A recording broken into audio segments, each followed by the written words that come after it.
qu'ils prennent pour moi un prélèvement, une trouma, un prélèvement de tout homme généreux. Vous prendrez mon prélèvement.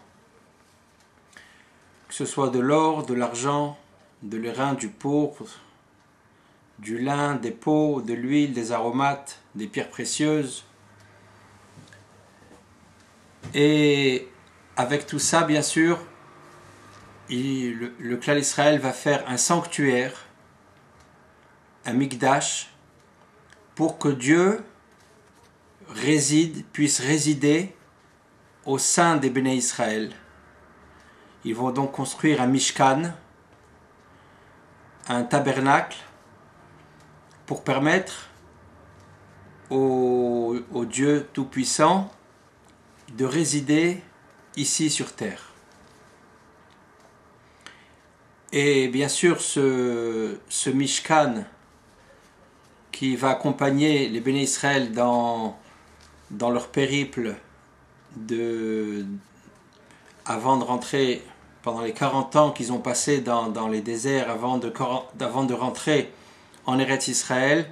Donc ce Mishkan, il symbolise le Beth Amikdash qui va être construit en Eretz Israël, à Yerushalayim, l'endroit du Saint des Saints. Et donc, on voit dans cette paracha que Dieu annonce au clan d'Israël qu'il désire résider chez eux, ici sur terre, en Eretz Israël, à Yerushalayim. Et ce principe que Dieu réside chez nous et que soit avec nous, c'est un espoir pour toute l'humanité, bien sûr. Parce que, on va expliquer pourquoi. Parce que depuis le début de la création du monde, Dieu a créé les êtres élevés, les anges. Dieu a créé le ciel et la terre. Donc le ciel est bien sûr plus élevé spirituellement que la terre.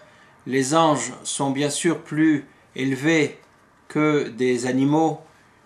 Et donc il y a une querelle entre ce qu'on appelle les êtres élevés, les êtres supérieurs et les êtres inférieurs.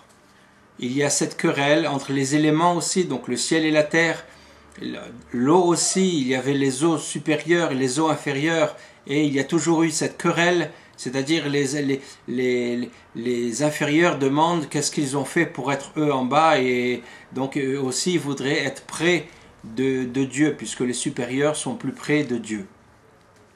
Et donc, pendant les 6 jours de la création, pendant les 5 premiers jours, il y a cette querelle, et le 6e jour, Dieu a créé l'homme, qui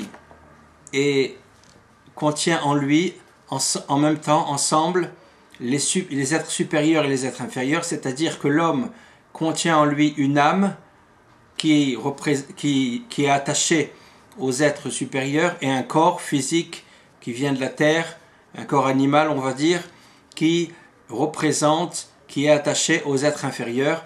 Et donc si l'homme arrive à faire le shalom, la paix en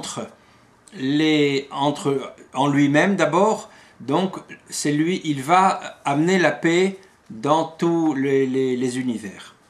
Et cette paix, elle provient d'une inclusion des parties inférieures avec les parties supérieures, des éléments inférieurs. Les éléments inférieurs s'appellent dans le monde les habitants d'en bas, on va dire les êtres humains, et les éléments supérieurs s'appellent les habitants d'en haut, on va dire les anges. Mais même parmi les êtres humains, il y a les tzadikim qui représentent les habitants d'en haut, et il y a les gens moyens qui représentent les habitants d'en bas. Et donc cette querelle existe à tous les niveaux. Elle existe aussi entre un homme et une femme. L'homme, disons, représente l'être supérieur, entre guillemets, et la femme représenterait, entre guillemets, l'être inférieur. Et donc il y a aussi une querelle originelle entre l'homme et la femme. ou entre deux amis, entre deux personnes, bien sûr il y en a un qui est d'un niveau plus élevé que l'autre, donc il y a aussi cette querelle qui se répercute jusqu'à ce niveau. Et il faut faire le shalom, il faut faire la paix, il faut arriver à inclure les deux mondes, les deux règnes, on va dire, le règne supérieur et le règne inférieur. Et cette inclusion, elle peut se faire uniquement au Beth Amikdash.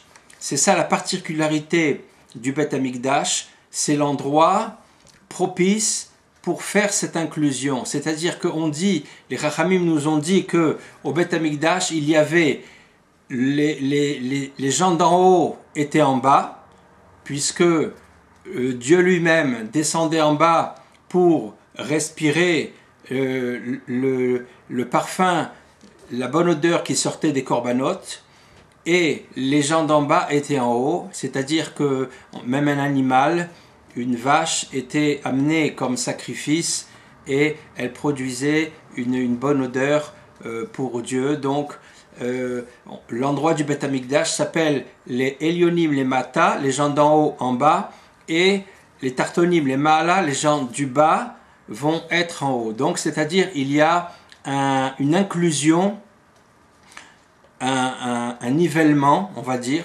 et une inclusion de tous les niveaux, et c'est ça qui amène la paix dans le monde, c'est ça qui fait rayonner en Eretz Israël, à Jérusalem et dans le monde entier cette notion de paix, et c'est pour ça que le monde a été créé. Le monde a été créé pour qu'il y ait un fusionnement des mondes supérieurs et des mondes inférieurs, un fusionnement des niveaux élevés et des niveaux plus bas.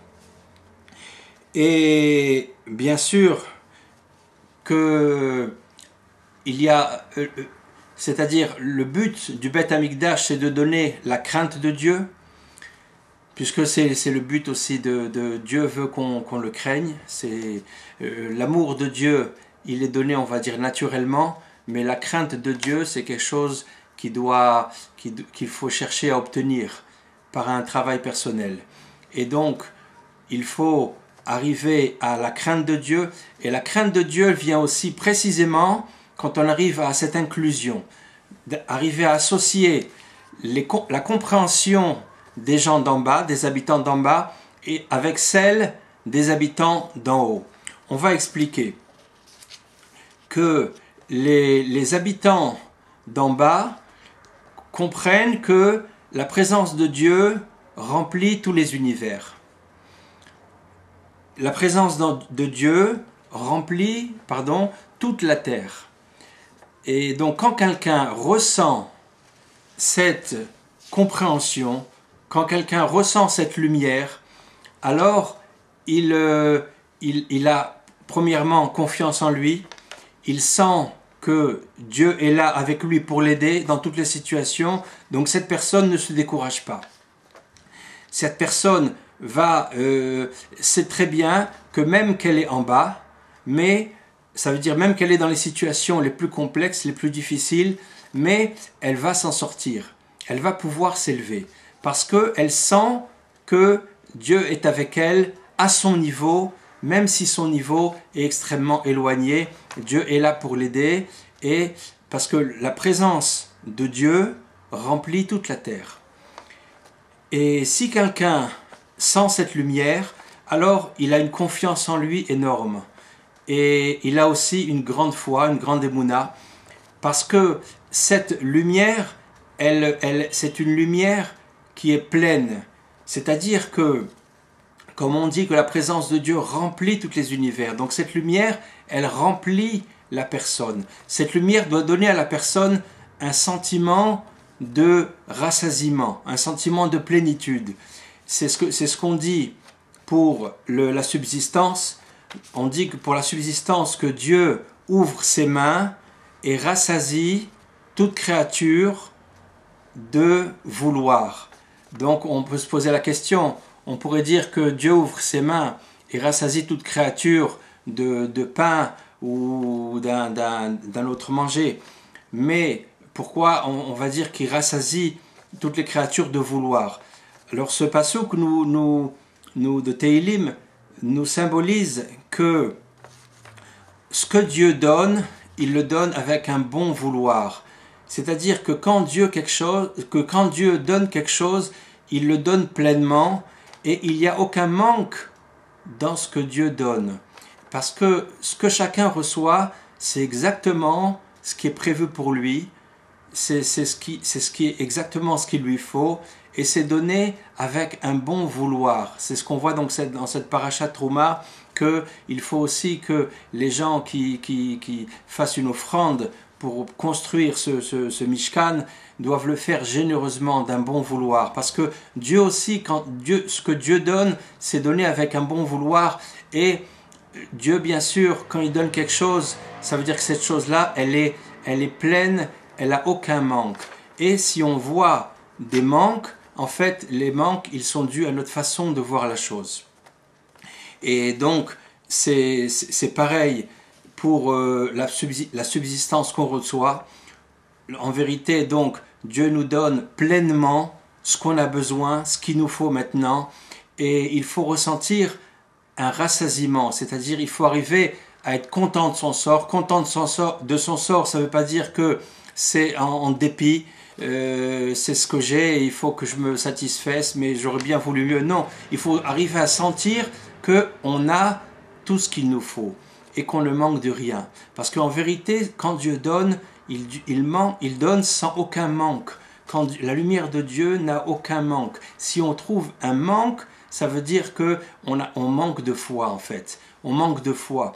Si on a une foi complète, c'est-à-dire que si on reçoit par les tzadikim cette lumière, que la présence de Dieu remplit tous les univers, alors on va trouver dans ce qu'on reçoit une plénitude. Et si on ressent un manque, ça veut dire qu'on n'a pas une émouna, on ne reçoit pas cette lumière que la présence de Dieu remplit tous les univers. Et pour recevoir cette lumière, ça va dépendre de l'humilité. Parce que quelqu'un qui a un brin d'orgueil, donc il veut une présence personnelle ici, et donc il va repousser la présence de Dieu, et il ne va pas pouvoir ressentir que la présence de Dieu remplit tous les univers. Et donc c'est ce qui se passe au niveau personnel, c'est ce qui se passe au niveau de la subsistance, c'est-à-dire quelqu'un, si dans son travail, il croit que le travail, il y a des choses qui vont pas, c'est-à-dire que c'est pas exactement le travail qu'il voulait, et il y a des choses qui lui sont désagréables, alors il doit savoir que le problème, il est chez lui, parce que le travail que Dieu lui a donné, la subsistance que Dieu lui a donné, il lui a donné pleinement.